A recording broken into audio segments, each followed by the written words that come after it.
peixes com vários tipos de machos, fêmeas com haréns de machos? Será mesmo que os papéis de macho e fêmea são tão simples nos outros animais quanto costumamos pensar? Quais as grandes críticas atuais sobre a visão tradicional sobre a seleção sexual? Vê conferir tudo aqui nesse vídeo de hoje. Eu sou o Jordan, biólogo e mestre em ecologia de biomas tropicais, e sejam muito bem-vindos ao canal Eterna Busca.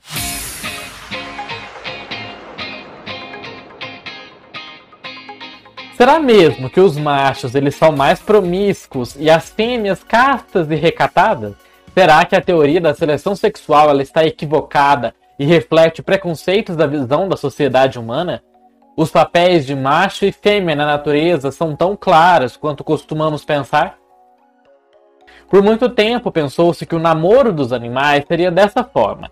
Os machos são os libertinos lutando por uma fêmea casta que fica ali sentada, escolhendo o príncipe encantado para ser o pai de seus filhos.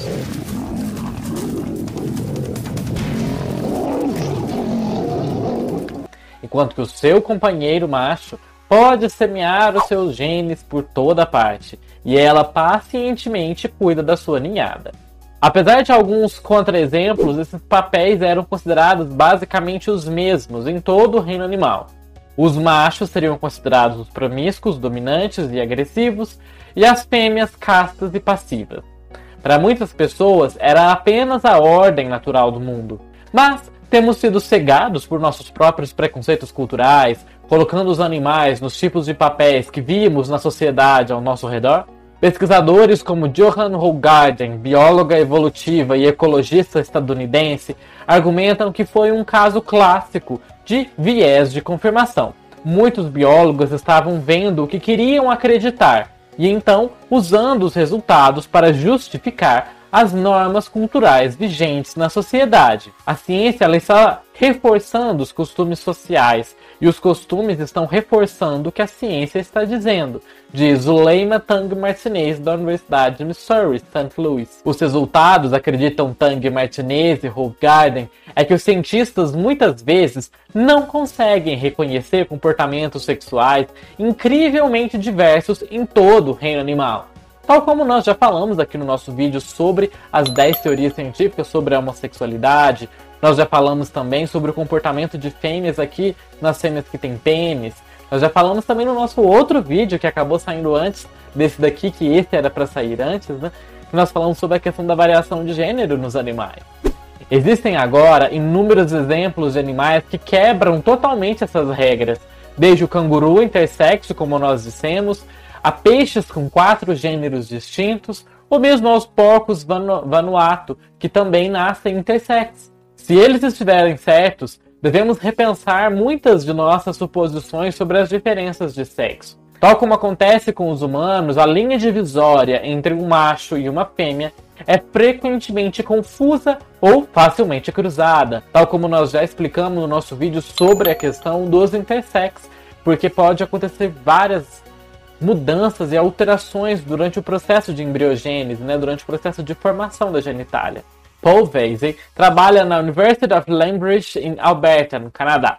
Como um psicólogo comparativo, ele estuda comportamentos em animais. E ele percebeu que a forma como os animais se comportam em termos do seu sexo biológico, geralmente ela não é rígida e nem imutável. Alguns comportamentos podem parecer bastante plásticos. Para comparar comportamentos entre as espécies, é importante ter em mente algumas diferenças importantes, observa Vasey. Por exemplo, quando você tem uma identidade, você tem que ter um conceito de si mesmo. Na verdade, identidade e gênero estão fortemente entrelaçados nas pessoas. Os dois podem ser quase impossíveis de se desvendar. A questão de identidade, que é como você enxerga a si mesmo. Nós falamos dessa questão da importância de reconhecer a si mesmo e a sua percepção, quando nós falamos lá no nosso vídeo sobre a questão da teorias da habilidade da mente, sobre como a mente surgiu. E gênero, aqui falando em feminino e masculino, são coisas conjuntas, muitas das vezes. Por isso que nós falamos identidade de gênero, que é como o próprio indivíduo se percebe dentro de um gênero, ou dentro de nenhum gênero. Para os grandes macacos, diz ele, o Paul Vasey, há muitas poucas evidências de um conceito de eu nos outros animais. Isso significa que os animais não têm uma sensação de estar agindo como um macho ou como uma fêmea. Eles apenas expressam comportamentos que são típicos e às vezes não típicos do sexo biológico a qual pertencem. Apesar disso, existem muitos exemplos de condições que seriam intersex no reino animal. Esses sinais de ambos os sexos podem aparecer tanto no comportamento quanto nas características físicas do animal. Vamos entrar agora um pouco na questão da influência de Darwin. Muito da nossa compreensão moderna das diferenças de sexo veio das lutas de Charles Darwin para explicar a história do pavão. Como uma exibição tão pesada e extravagante poderia contribuir para a sobrevivência do animal. A visão de uma pena no rabo de um pavão, sempre que eu olho para ela, me deixa doente, escreveu Charles Darwin em uma carta em 1860 ao seu colega Asa Gray.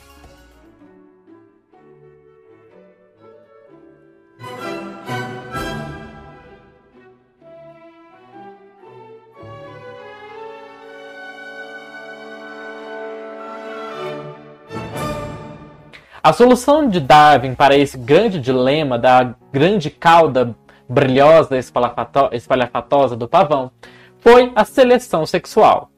Uma forma de evolução que vem diretamente dos desafios da reprodução. Quando muitos machos competem por uma única fêmea, cada macho tem que mostrar o seu valor de alguma forma, seja por meio de combates diretos ou por uma exibição ostensiva, que prova que ele seria o pai mais saudável para os seus filhos, para os filhos daquela fêmea.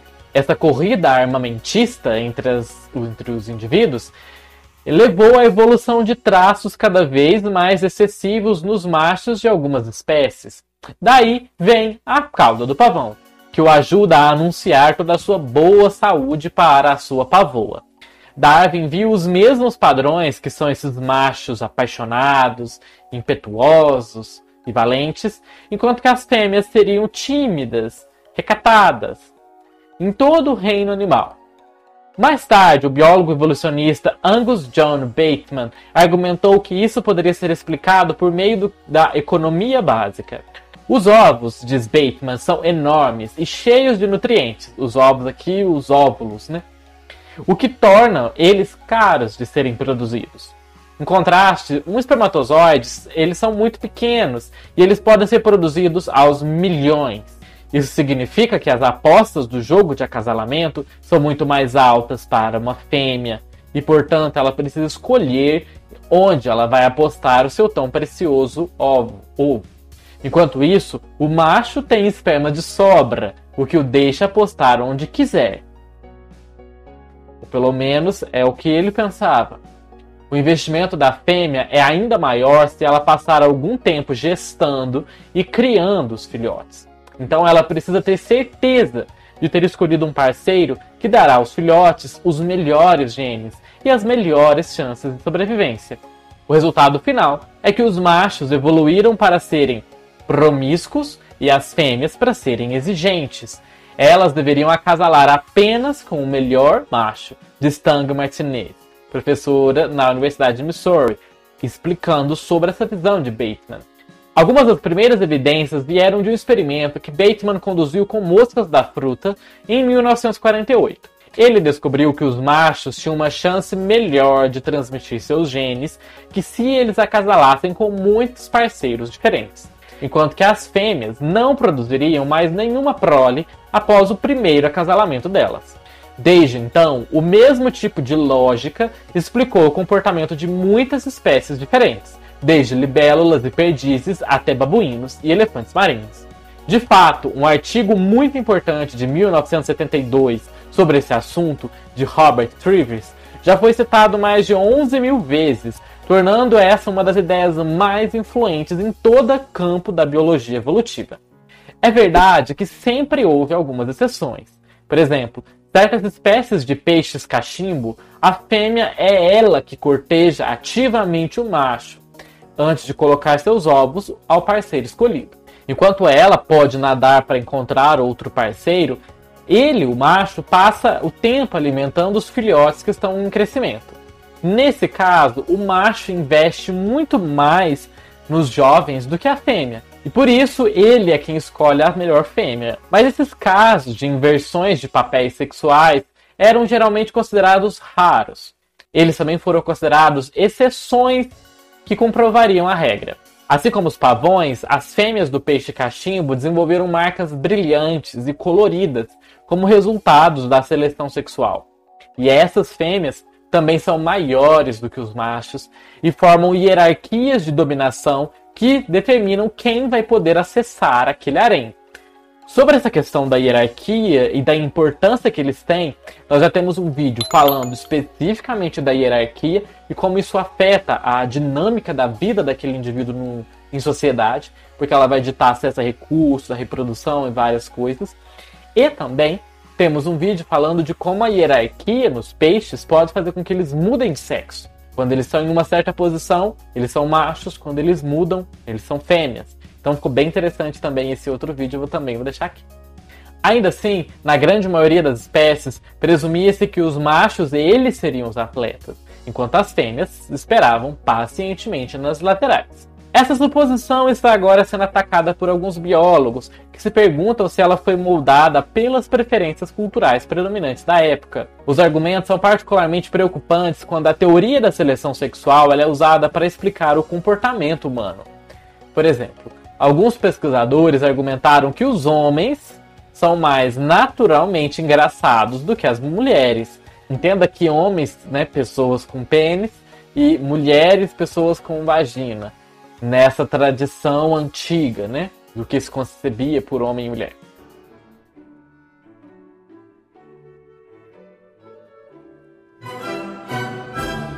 Com o humor agindo como uma exibição sexual semelhante a uma plumagem brilhante e colorida, embora quaisquer diferenças sexuais aparentes possam ser facilmente o resultado de meramente estereótipos sexistas em vez de uma história evolutiva.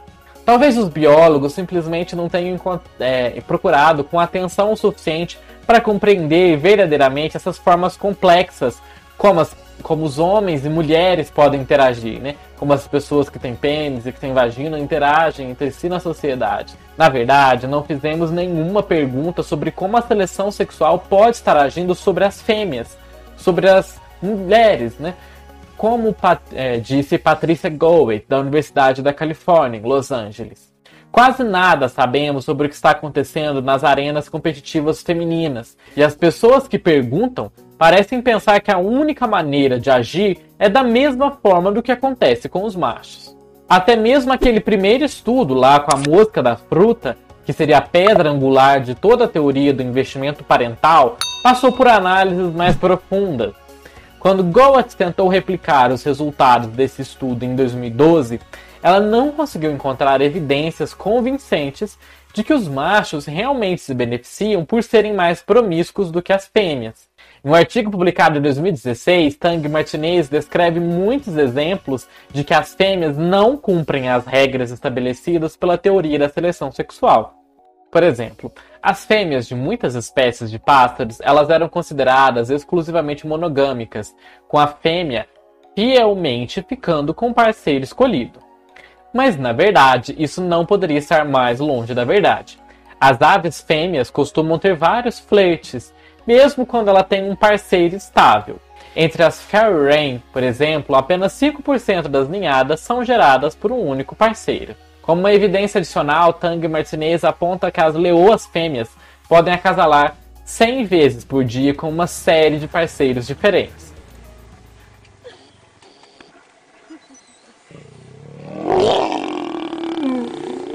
E essa mesma luxúria, podemos dizer assim, indiscriminada, pode ser vista em muitas espécies de primatas. E não apenas os famosos bonobos, que são bastante ativos sexualmente, mas também langures, lêmures e macacos prego.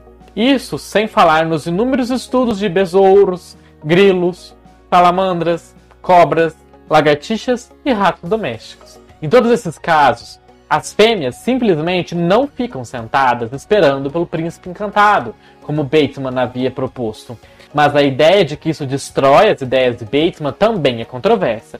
Embora Trivers diga que ficou surpreso com algumas das descobertas com pássaros canouros, ele argumenta que o equilíbrio das evidências ainda está a favor da teoria do investimento parental. Não há dúvida sobre isso, a teoria geral está viva e passa bem, diz ele. Um estudo publicado em fevereiro de 2016 comparou os comportamentos de 60 espécies diferentes e apoia Trivers, refutando as críticas recentes à teoria da seleção sexual.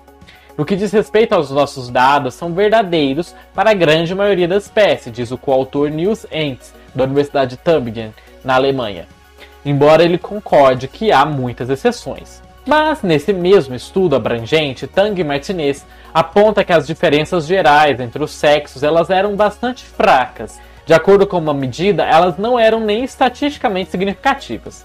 Além disso, o número de espécies estudadas ainda era pequeno, diz ela.